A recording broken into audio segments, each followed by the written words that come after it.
چشم ها لبریز از تهمانده خاطره های گذشته‌اند. چه خیال های خام، اشعارهای شیرین، دنیایی از حباب ساخته بودند که با تنگری از هم پاشید. من معترضم. نباید کنترل اعصابم رو از دست بدهم. عصبانیت کارم رو عقب میاندازه.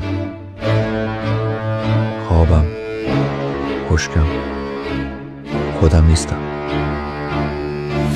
ما کی هستی؟ چه مدرکی داری؟ چه کاری کردی؟ کاری که عشق و حرفه و دلیل بودن و مایه شهرت و سرمایه زندگیم بوده، تبدیل به نوعی جان کندن شده. بعد از این همه سال تعهدهای سیاسی، اجتماعی، این همه حرف و وعد و وعید هیچ بود.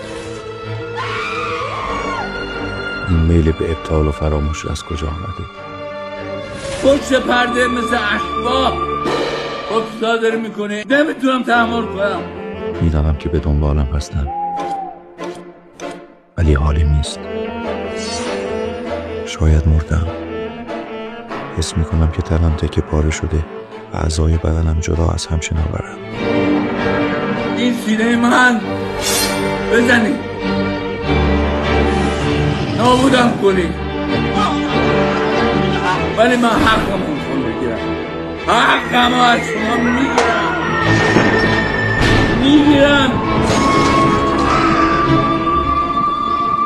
کلاهی که 40 سال سر ما گذاشتن رو دیگه نمیخوام. و این کلاه مثل سایه غمگین سرنوشت از آن پس رد پایم را تعقیب می‌کند.